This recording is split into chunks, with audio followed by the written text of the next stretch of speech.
Hello ACS Young ICT Professionals. My name is AJ Kulatunga and I'm delighted to be your opening keynote speaker at today's ACS Tech and Employability Skills Conference. And boy, do we have an action-packed day here for you. First of all, following me, you're going to hear from Jackie, who's going to tell you the difference between required, desired, and transferable skills, because you need all three when you grow your career. Then you're going to hear from David, who's going to tell you exactly what companies are looking for in their young professionals. It takes all the guesswork out of it. It's brilliant. And last but not least, there's a little platform out there you might have heard of called LinkedIn. Well, that's where all the businesses and companies and employers are looking for talent like you. And so Kylie's going to come in and dump a whole load of wisdom there for you to really make the proper use out of LinkedIn and give you the best possible chance of success in your career. So that leaves me. So what are you going to learn from little old me? Well, my job as your opening keynote speaker is to open your mind to new ideas and shift your thinking. Hence the title of my presentation. And as you can see, I'm not your average presenter, and I go all out because my goal is to help give you the best possible chance of success. And so I want you to play along with me. Today's presentation is not going to be one of those where you can just sit back and watch some guy on the video, right? You got to play all out. There's exercises in here. You got to pull out your notepad or your iPad or whatever it is that you use to take notes and play along, because we're going to go fast and we're going to go hard, because I want you to get the best possible chance of success in your career. And that's why all of us here in the ACS running this event, that's why we're here. So with that in mind, let's begin. So welcome to how to start and grow your career by thinking bigger. All right, so my presentation is driven by a very simple philosophy that I heard a few years ago. How you think is more important than what you think. How you think is more important than what you think. And to explore that a little bit deeper, let me tell you a quick story. Now, imagine there's two candidates going for a job at Moscow State University. The first candidate goes in and does the interview, and the professor asks him a whole bunch of questions. And then at the end, he asks him a very interesting question. He asks him, how tall is the spire on top of the main building? And the candidate thinks to himself, and he knows, I know the answer to this. And he says, Professor, I actually studied this building in architecture class, and I know the height of the spire is exactly 57 meters tall. And the professor smiles and says, thank you, don't call us, we'll call you, because that's how they roll in Moscow. And he sends the candidate on the way. The second candidate comes in and it's the same story, whole bunch of questions, and then at the end, how tall is the spire on the main building? But she gives a completely different answer. She actually says, listen, Professor, I don't actually know the height of the spire on the building, but if you will just grant me 5 minutes, I believe I can work it out.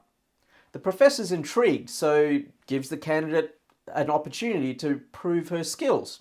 And the candidate bursts through the door, runs down the corridor, goes outside through the main doors, and runs out into the sun.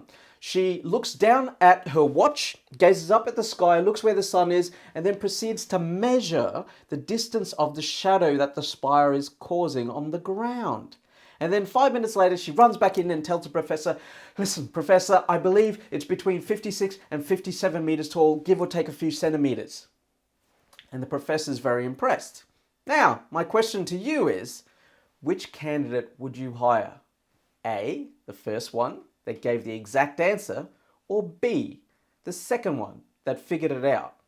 Think about that for a moment. Which one would you employ if you were the professor? Now, here's what's interesting. Whenever I ask that question on stage, most people, there's only been one exception, right? Most people would choose the second candidate. And the reasons why are basically because they showed more initiative. But what you really need to think about is the first candidate knew the answer for a very specific set of questions. They knew the answer. But you and I live in a world today where the answers are undetermined. I mean, look at the situation we're in right now. You know, some experts predicted it. A lot of people didn't care about it. And we find ourselves where we are today. We're forced to think of new ways of doing things. So this is what I mean by how you think is more important than what you think. because you really need to develop your thinking skills based on unknown problems, and you develop a process for figuring stuff out. Most people, when we go through school, traditionally we've always been rewarded for giving the correct answers. But as you've just heard, we live in a world where the answers are undetermined. And so your ability, your success in your career is going to be based on your ability and your capability to figure stuff out. Now, what I find interesting is that when I talk to students at university right before they graduate, they all learn exactly the same things in the same class. Yeah, they've got different grades, but when they leave that class, they all have the same level of assumed knowledge, provided they don't fail the class, right? So they all have the same level of assumed knowledge. But the number of jobs available, well, there's not as many jobs as students, which means how are you going to compete with your fellow classmates when you graduate? You really need to think about more than just assumed knowledge. And that is what drives this whole presentation forward. And I hope I've given you an idea now to really embrace and take forward as you build your career and you hear the rest of the speakers come along, because they're going to teach you elements of not what to think, but how to think and how to approach your career and stuff that you might not even thought before. So that's what we're here to do. Let's keep going. So, what is a career? All right, again, what is a career? All right, so you know what? Let's play a game here. Write it down. Right, I'll give you a minute. Let's say a minute and a half to figure this out, and go now and write down, what does a career mean to me or you? Right, not me. What does a career mean to you? Go ahead, write that down. I'll give you a minute, around about a minute now, because we've got to go fast. So kick that off. What does a career mean to me? What does a career mean to me?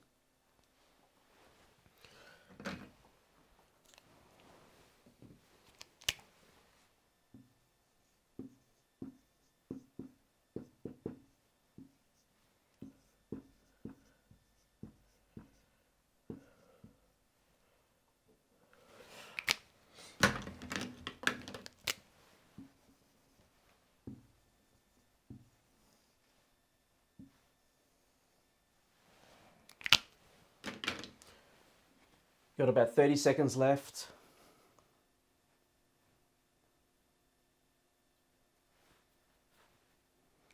What does a career mean to me?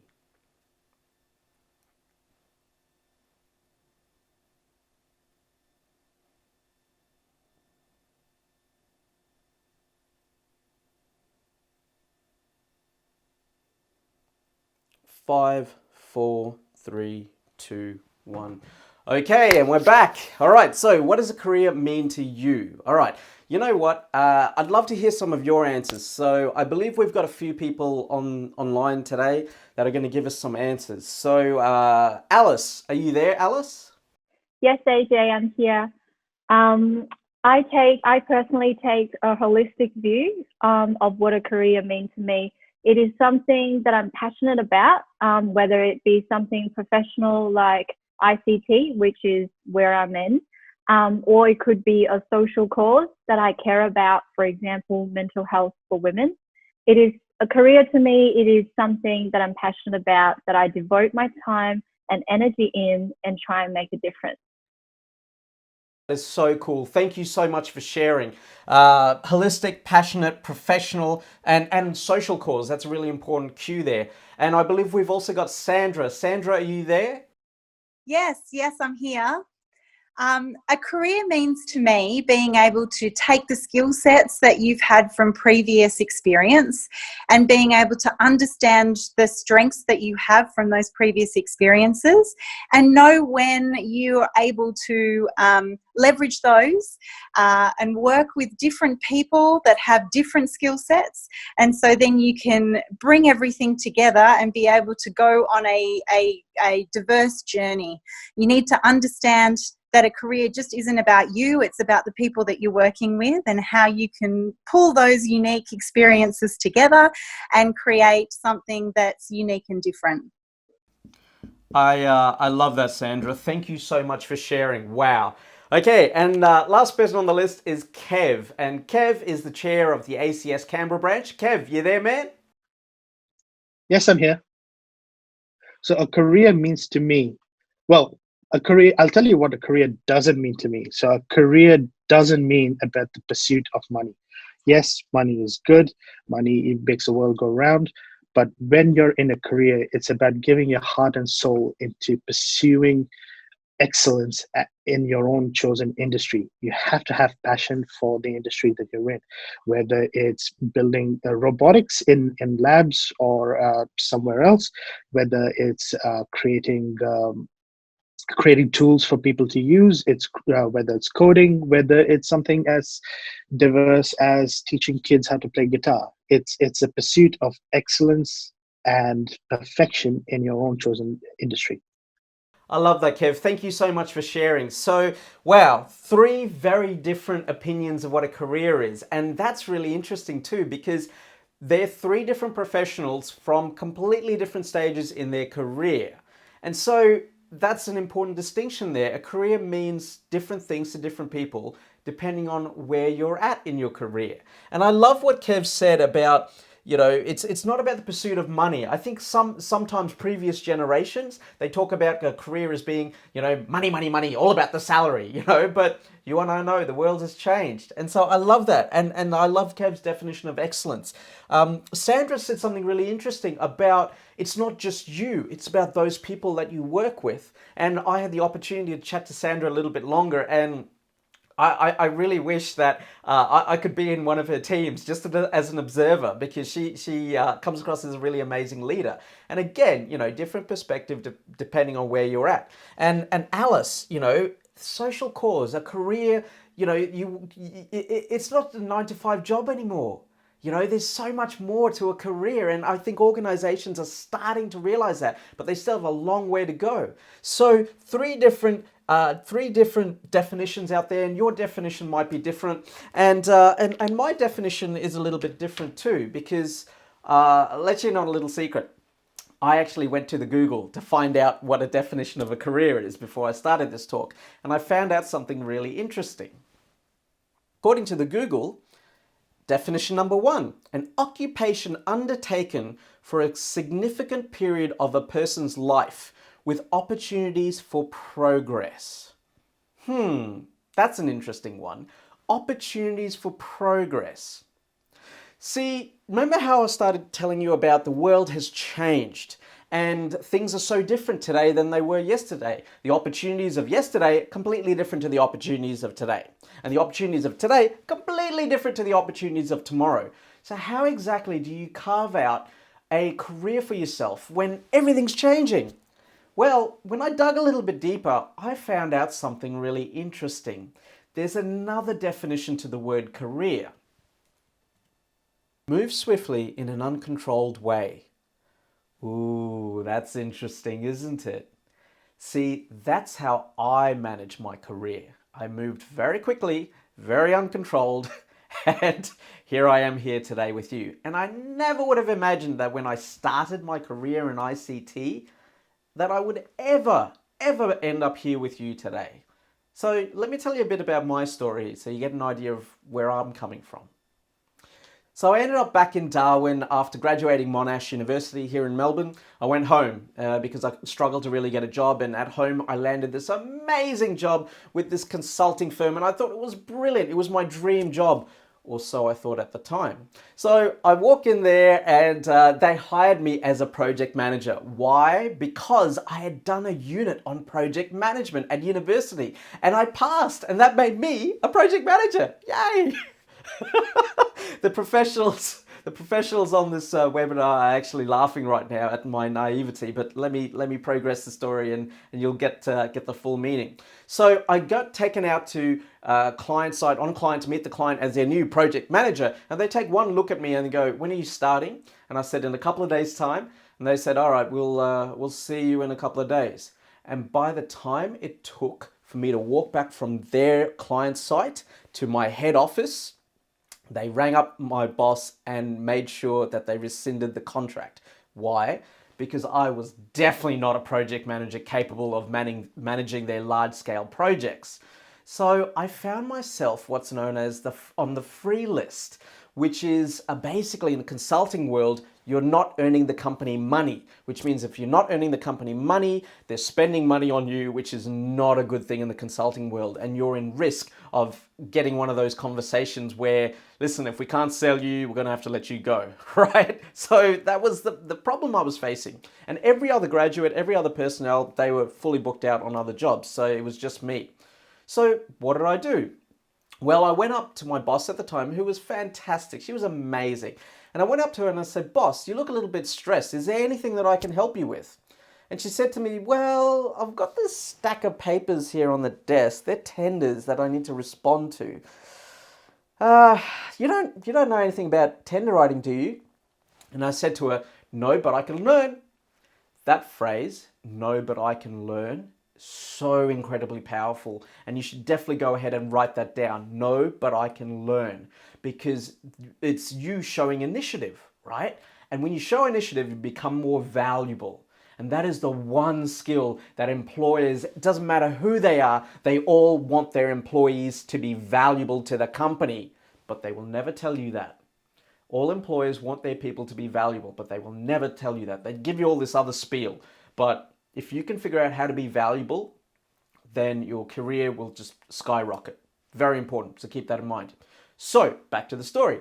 So, I took on these tender writing, these tenders that needed responding to, and I didn't know anything about tender writing. So I looked up on the Google and tried to find out how to respond to tenders, and I spoke to other consultants. I read a whole bunch of successful tenders and unsuccessful tenders, and I managed to figure out how to respond in a way that positioned the company in the best possible chance of success.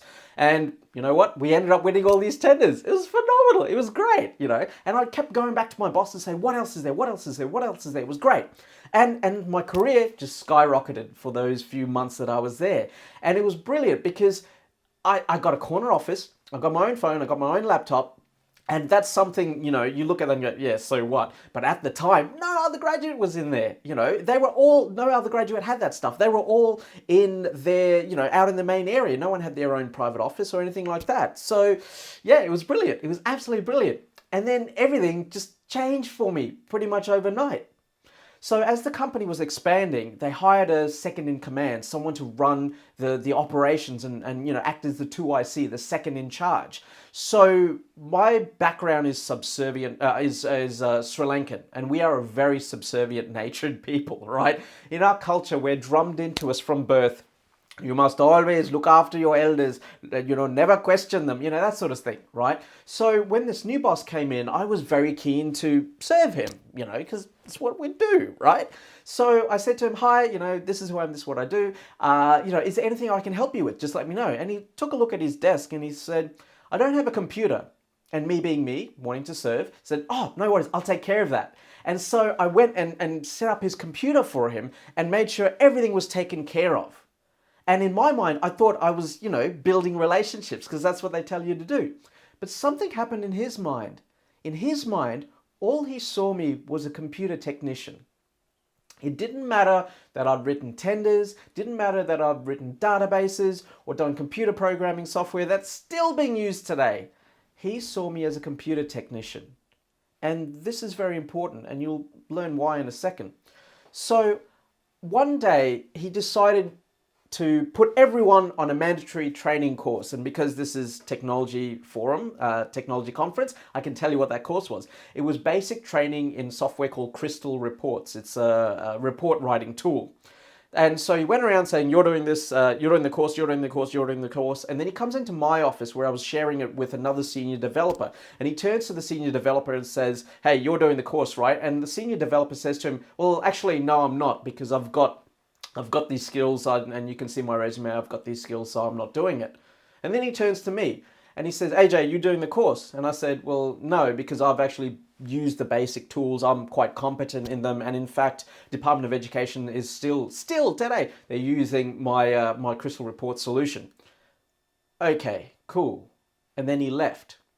Now, back in those days, I always used to be the first one in the office and the last one to leave. So that night, he came to visit me and he said, he had a quiet chat with me, and he sat down and he says, listen, tell me again why you're not doing this course. And so I did. I said, listen, my reports are being used in government today. There's no real need for me to be on the course. I can demonstrate it just like the other guy could. And I see no need for this. And then he said to me, I want you to go home, have the night, and think about your decision, and come back and tell me in the morning. Then he got up and left. And I was like, I don't need to think about this. Whatever. And I went home, relaxed, had a great night. And I came in the next day and I went to see him in the office. And I said to him, listen, I spoke to, I had a bit of a think about our conversation last night, and I decided I'm not going to be, I'm not going to do the course. I hope that's okay. And he was quiet. And then I left. And then he followed me out in front of everyone. And then he said to me, in front of everyone, he yelled at me. And he said, you better make real sure of your decision right now, because this is your career on the line. I want you to think about this for a moment and then give me your answer. What is your answer? You coming on this course or not? And I said, no, I'm not. And that was the moment my career died, because this guy took my defiance really personally. And he set out to sabotage anything that I wanted to do to grow my career. And my career just died. And it got to a point where I was put on projects that were failing and labeled a scapegoat. And because I was on those projects, that's why they were failing. And I tried to leave the company. I did everything I could. I tried to transfer to down south divisions. And he blocked them. He wouldn't let me leave. He just really wanted to punish me. And no one would help me. I tried my colleagues, will you please have a chat to him? What do I do? And they all needed to keep their jobs, so no one would help me. I went home to my parents, who are very strict and conservative, and you'll hear stories about them later on. But they said to me, listen, he's older than you, you must follow him. And so no one was willing to help me. And it got to a point where I would wake up every day and I'd be crying. And I wouldn't want to go to work. And I swear, no one should ever be able to feel like that. Ever. And so I didn't know what to do. And then one day I was watching TV and I saw this show on the TV, and it was the original Apprentice, Donald Trump's original Apprentice. And today Donald Trump's a very different name to households, but back then he was a really well-respected businessman, and the show was amazing. And on this show, The Apprentice, I saw young people in business. For the first time ever. I've never seen that before, because in my culture and my background, the way I'd grown up, proper business was something the adults did, not young people. And so I saw it for the first time, because growing up, you don't know what you don't know, right? So I saw it and I was like, oh my God, what if I start my own business? Because that's what my problem was. The problem was, the people I worked with were great. My clients loved me. My work was good. It was just this boss. And so I quit my job and I started my own consulting firm, Blackmagic ICT. And I grew it to 13 staff members. And we won so many awesome projects, and I ended up getting named Young Achiever of the Year, as you'll see right now. And look, I share this with you not to brag about how awesome I am, but to illustrate the point that anything is possible if you follow a few simple rules. And this is where I ended up. You might do even way better than me. You might be on the cover of Forbes magazine, right? But it's these little things, and you hopefully you get to understand a little bit about where I come from and how I've carved out my career. And this was just one way that I was rewarded with this award. And so, I'd like to sort of share with you now the 5 C's, what I call the 5 C's to career success. So let's dig into it. The first C is clarity, and clarity is all about what do you focus on. For example, everyone sees his beautiful smile here and notices he's missing a tooth. No one notices he's missing an eyebrow as well, which is why dentists earn more money than doctors. But seriously, it's all about what you focus on. What are you focusing on right now? Are you looking for your first job? Are you looking for your next job? Could you focus on something else, like perhaps becoming more valuable so that jobs come to you? What you focus on, so important. Clarity, that's the first C. The second C is confidence. This is my friend's cat, Gus. Yeah, we hang out sometimes, we gangster, And other times he'll steal my phone and take the most awkward selfies. This is the same cat, two completely different expressions. In the first one, he looks, well, very confident, doesn't he? And the second one, he looks like he's slightly stoned, right? Now, animals know how to manage confidence instinctively.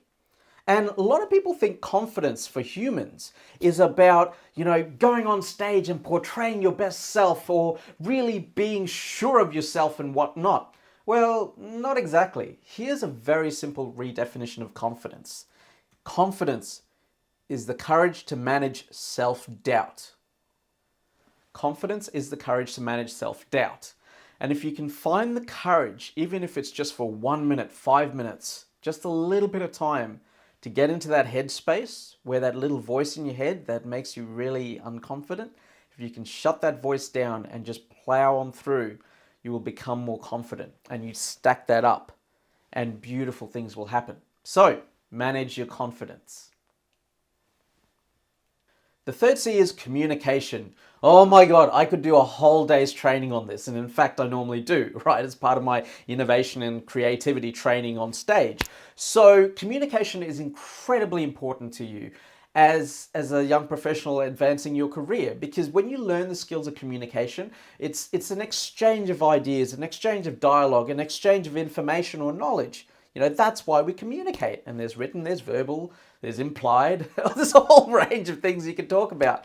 But something simple that you can learn to do is learn how to communicate in a way that brings value to those in front of you. Okay? That brings some sort of value. It either helps them understand new ideas or it enables effective instructions. Just learn the skills of communication. And now I want to share with you, and this is a bit crazy what I'm about to do, right? But bear with me here because it's a worthwhile exercise. So when I'm not on stage here imparting my knowledge with you, I'm on stage as a professional keynote speaker teaching people about innovation and creativity, okay? And entrepreneurial thinking, that's my thing, right? And so I want to share with you the tool that I use. It's a diagram, it's a model, it's a framework that I use to get people to understand how entrepreneurs think. Okay, so I'm going to run through this process. Let me show you what the diagram is. So this is what I call the entrepreneurial mind, and it's how all entrepreneurs think. And what I want to do now is build this diagram up for you in front of you, so you understand how I communicate this idea. Okay, so here we go. Let's give this a shot. So a lot of people think entrepreneurship is about starting a business and making money. No, that's not entirely true. Entrepreneurship or entrepreneurial thinking is about something so much more powerful. Let me explain to you how all entrepreneurs think. Because we all think in exactly the same ways. We think in terms of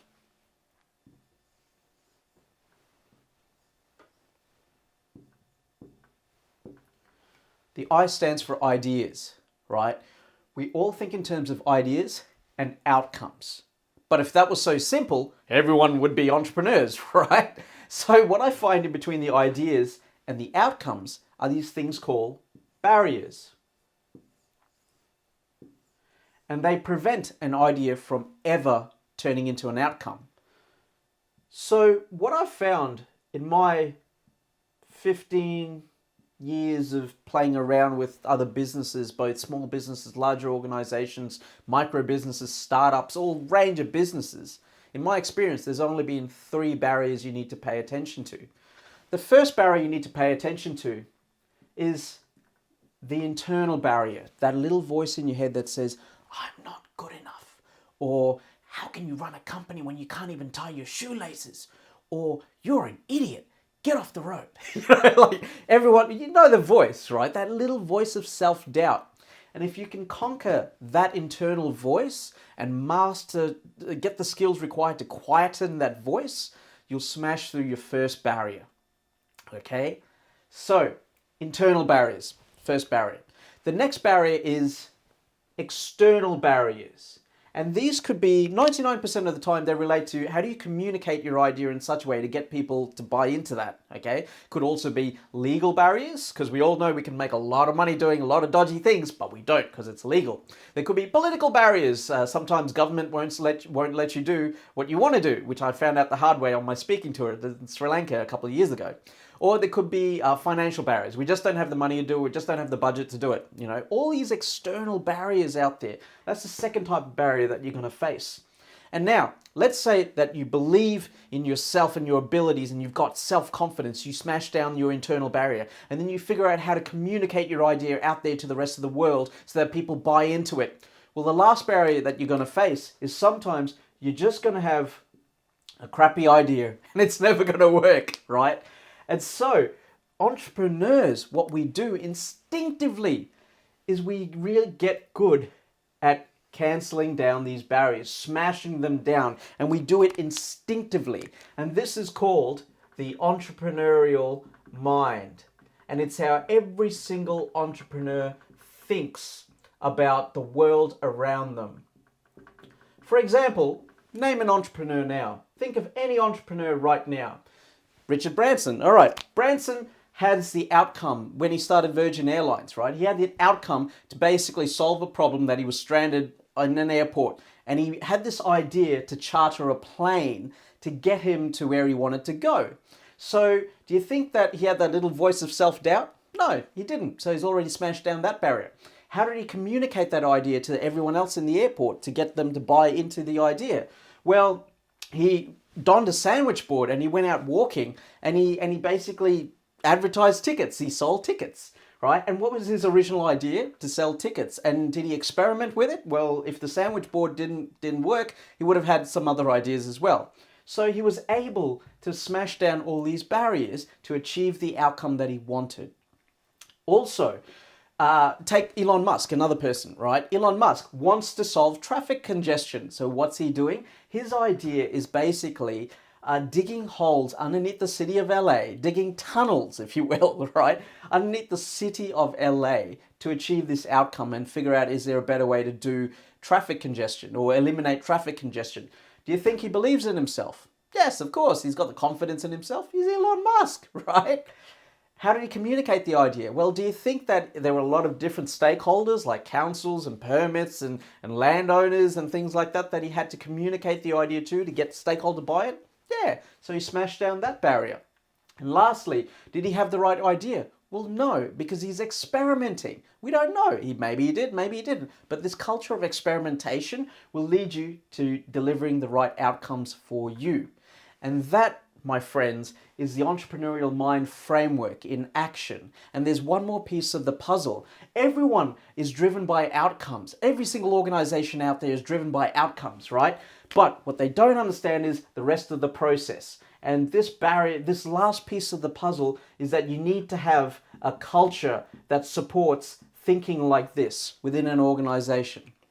And so that is the Entrepreneurial Mind framework. It's how every single entrepreneur thinks. It's how I think. It's how I view the world. And it helps me achieve all the crazy stuff I've achieved. So you understand how that framework works now. And if you take nothing else away but that framework from this presentation, and you utilize it and you understand it and you use it to smash down barriers in your own career, beautiful things will happen. This is what I've done before. This is what I teach on stage because it just unlocks so many new ideas for you. And that is how I communicate an idea. And I hope I've given you some sort of an example of how, well, you could use this too to communicate. The importance of communication skills. So important. All right, let's go. What else is in the C's?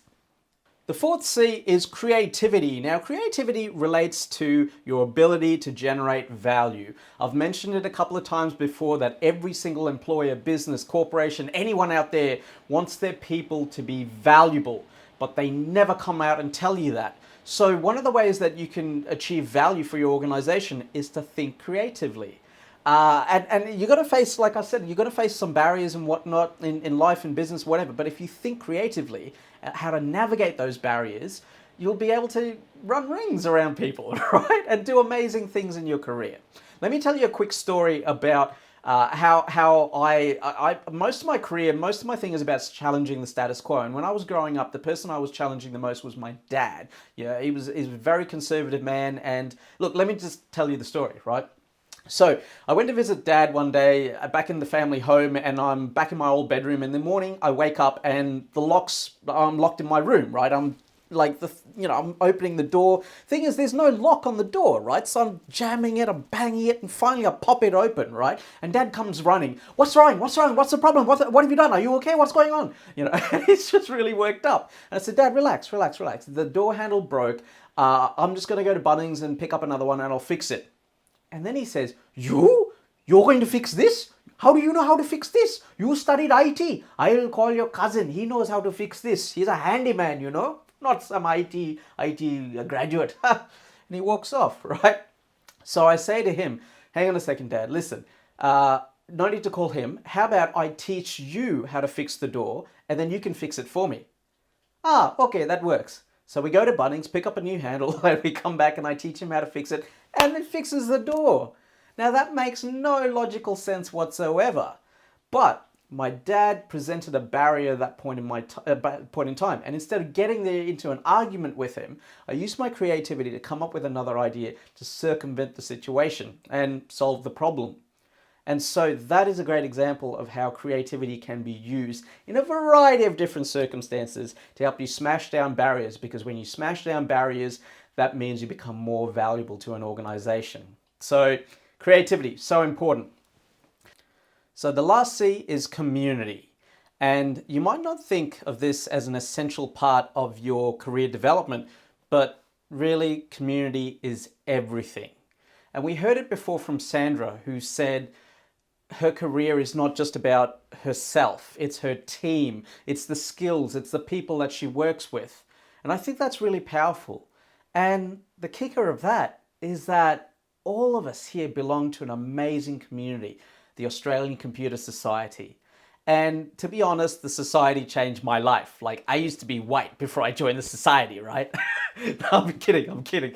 But they had a profound impact on me, and I cannot think of a better way to articulate that and to drive that point home. So, look, I want to walk you through my involvement with the society over the last few years and really give you an understanding of how it can help you do exactly the same thing or even more. So let me walk you through what the society's done for me. So this is ground zero. This is ground zero at Canberra's first ICT conference, the first one I attended anyway. That's me in the front, not in the back, for those of you who confuse people with glasses. So I just started my technology consulting firm and things were going great, but I didn't know anything about anything. And all of a sudden someone said, hey, you should go to join the ACS. I said, ACS? What's ACS? They said the Australian Computer Society. And I was like, what's that? Anyway, so I bit the bullet, bought the ticket, and I went down, and oh my God, it was phenomenal. I met amazing people who are just like me, passionate about technology at the start of our career, and just, yeah, they became really good friends. And so the society has really helped me grow. And as you can see, I just started the company, and my suit doesn't match my tie, doesn't match my shirt, doesn't match my hair. That's just ridiculous, right? But yeah, I mean, you just go and you just really sort of get involved with the society and do amazing things. And so one of the things that I did was I didn't just go to the conference, I joined the board. I joined the Young IT board, and I was in charge of going back to the Northern Territory, Darwin, and starting the Young IT division up there. And so I joined the board, and then basically we would meet up. This is the board at the time, a few years later. That's me with the muscles up the back. If you want a microscope to see them, I'll send you one along. The guy next to me with the peace sign, that's Johan Ramasundara. You might know him as the ex-president of the ACS. He just finished up his term, and look, ACS has done phenomenal stuff for him and helped him achieve so much, and it's truly amazing. The rest of the ladies up the front, they've all gone on to do amazing things in their career purely because they got involved with ACS. So just the opportunities, and these photos bring back a lot of memories for me, and it's just wonderful. Now, all of this looks really glamorous and whatnot, but the reality is when you're part of a board, you have to do a lot of unsexy things, and this is us behind the scenes of a board meeting. And as you can see, it just looks crazy. Everyone's got their coffee cups on there, but this is the real unsexy stuff that we did to preserve the Young IT board and put together events like this. A lot of volunteers in the society, a lot of paid professionals as part of the society, we all come together and we do a lot of behind the scenes work to really just make make it so that you can grow your career and support your career as you grow. So I think it's really important that as much as we see, all the fancy events and all the cool stuff that ACS is doing, that these are the people behind the scenes who make the magic happen. So thank you all to those people who are involved with ACS. So I mentioned I went back to Darwin, and this is my version of an ICT booth. Basically, my job was to promote young IT, and so this is a booth that I set up at Charles Darwin University. I had to beg, borrow, and steal all the technology that you see because at the time, no one really thought of doing a booth like this. No one made a booth demonstration-wise. They just had some pamphlets on the table and, a bit of information that you can find out. But I really wanted to take it to the next level because, me, challenging the status quo. So I wanted to take it to the next level, and this is what I came up with. So, that's how I ran the booths. And like I said, the society has done so much for my career. It even turned me into a magazine cover model. Yes, that's right. I was a magazine cover model for ACS. Now, granted, it was the back cover because I'm smart, not pretty. And so it really is up to you how you get involved with the society. But the more involved you are and the more engaged you are with the branches and the staff, and, it's a two-way street. It's really about being involved with the community. And that's so important. So, with that in mind, your career is up to you. You have the opportunity now to shape the future of ICT in Australia's ICT industry. So practice your 5 C's, develop your entrepreneurial mind, and become valuable and grow your career. Alrighty, I've got one last story for you, and that is Robert's story. And if you've seen me tell this story on stage, well, it means a lot to me. And I'm hoping that I won't get too emotional just thinking about it. So bear with me here. So when I started my business, and you heard the story of how I started, a few people would invite me to schools and universities and get me to share my story with them, their students. And so on one of those gigs, I went to my old high school, Darwin High School, represent, and I did my thing. And afterwards, this 14-year-old scruffy little kid comes up to me and he goes, "AJ, I love your work. Can I get a job?" And I said, "Well, no, you can't." And he goes, "Well, can I get a photo instead?" So we took this photo, right? And that was the end of that. He went one way, I went the other way. It was fine. About 6 months later, his teacher rings me up and says, "Hi, AJ, it's Miss Davies from Darwin High. Listen, do you remember that kid, Robert?" I said, "No, I don't." She said, "Well, he took a photo with you." I said, "Oh, yeah, that kid. How is he?" "Well, not good, AJ. Look, he's failing school and all he wants to do is get out into the real world and work, but no one would give him a chance because he's young and he doesn't know how things work. Listen, AJ, do you have any positions available for him that he could just do some work experience? He's really disengaged and he's in danger of failing school." I said, "Okay, listen, I don't have any positions available, but look, I remember Robert. Let me have a chat to him and see what his problem is." So I went there and I met with Robert and I said, "Hey, champ, why do you look like the dumbest person in the school, man? Why are you failing school?" And he said, "AJ, it's like this. For maths, they take me out to the cliffs by the ocean, give me a compass and a map and get me to find my way back into the classroom." I said, "What's wrong with that?" He said, "Well, for the last 6 years, I've been in junior police rangers where they drop me into a forest and I navigate myself back into camp." And instantly I knew what his problem was. Robert was being taught information and knowledge that he already knew, that he could already demonstrate. And he was operating at a higher level than what he was meant to be in his school. So as a result, he was labeled a D student, disengaged, delinquent, disruptive. But I knew someone else like that. I used to be like that. So I said to him, "All right, champ, what do you want to do?" He said, "I love computers. I want to build computers." And at the time, I was working on a project for my technology training center. So I needed someone to build these damn computers. So Robert came to work for me. And he comes in on his first day and he's a mess. His shirt's all over the place. He's got his cap on backwards. And I told him, "Listen, go to the bathroom, fix yourself up, and let's start this day again." And look, yes, I was hard on the guy, right? I was absolutely hard on him. But I taught him how to think like an entrepreneur. I taught him discipline. I taught him how to really sort of think bigger than what he believed in himself. And things were great. We built the center and everything went well and it was great. We trained 160 business owners and it was wonderful. Except Robert got cocky. and he started making mistakes. And as a result, I had to fire him, right? I don't tolerate mistakes in my organization. So fired him. And about a month later, I see this tweet and he says, you know, once upon a time, I used to work for this really amazing guy, but I never knew what he was on about. And now I do. Thanks, AJ. I get it. And so that's wow, it was brilliant, you know. And then a couple of days later after that tweet, he came to see me. And I said, hey, champ, how you going? What's happening? And he said, well, I'm good. I've just come to say thank you. I said, well, thank me? Thank me for what? And he said, well, I just signed my 100th client. I'm like, you signed 100 clients? And he was like, yeah, I signed 100 clients. I'm like, how did you do that? And he told me the story. I don't have time to get into it, but it was a very interesting story that he did. And he built up 100 clients. And great, you know. So a few months later, I catch up with him again. I said, how's business? He goes, oh, yeah, it was all right, but, you know, I'm doing something else. And, you know, we were out at lunch. I said, what are you doing? And then all of a sudden, his phone starts buzzing like crazy. And I was like, what are you doing, champ? You got some girls on the go or what? He says, no, they're more clients. I said, more clients? I thought you were just complaining about having those other clients. He goes, no, this is a new business. I said, well, what are you doing? He said, well, I'm repairing phones. I said, how did you do that? Well, he said, my phone broke and I looked on eBay and it was going to cost like $600 to fix it. So I went online and I found a kit and I got that kit and I fixed my phone. And stupid me put it on Facebook and now everyone wants me to fix their phone. The kid's like 16 years old, like far out. And so a couple of years later, past that point, you know, I catch up with him.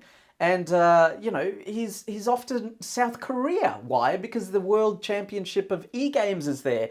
And he wants a part of that slice of the pie. He's only like 19 years old. This is ridiculous, right? And then I get this phone call from him one day. And he's about 20 years old now. And I get this phone call from him. And I could tell he was a bit upset. And he says to me, listen, AJ, I got some bad news. I'm going to have to give up my business. It's not working out. You know, I've got a girlfriend now and I should be a bit more responsible. And I really didn't want to let you down. And I said, champ, you ain't letting me down, man. You know why? Because entrepreneurs, we do whatever it takes. And if you need to give up your business and go out there and get a job, go do it. I've always got your back. And we said our goodbyes and that was that. A few months later, I caught up with him. I dragged him out to breakfast this time. And I said, hey, man, how's the job going? And he goes, well, funny story. Remember that thing that you said about entrepreneurs? We do whatever it takes? I said, yeah. He said, well, I suddenly looked at my business and I realized I didn't have to close it down. I could sell it. And I was like, damn, you sold your business? Well, what are you doing now? And he goes, well, funny story. The people I sold it to, they don't really know how to run an IT business. So they hired me back as the CEO. So that's what I'm doing. And I thought, wow, that's incredible. And I share that story with you all today because here's a kid that was labeled delinquent, disruptive, you know, disengaged, a D student. Why? Because his perceived knowledge and skills weren't where he should have been according to the status quo. And so by working with me, I was able to, you know, mold his thinking and help him realize his true potential. And the funny thing is, all of us are like Robert. We're at that stage in our career where we could do so much more if we just believed. And being a part of this amazing community at ACS helps us find our true potential. So that is the story about Robert, and I hope that it inspires you to do amazing things in your own career. All right, everyone, that's me done. Thank you so much, all of you, for being a part of my session today. You could be anywhere else in the world, but you're not. You're right here with me today, and I want to honor you, and I hope I've honored you. So remember, I'm going to leave you with this quote by Arthur C. Clarke, and he said, the best way to predict the future is to go out there and create it. And that's what I wish for all of you. My name's AJ Kulatunga. Thank you so much for watching this video. Whatever happens in business, in your life, and in your career, I wish you nothing but success. Take care.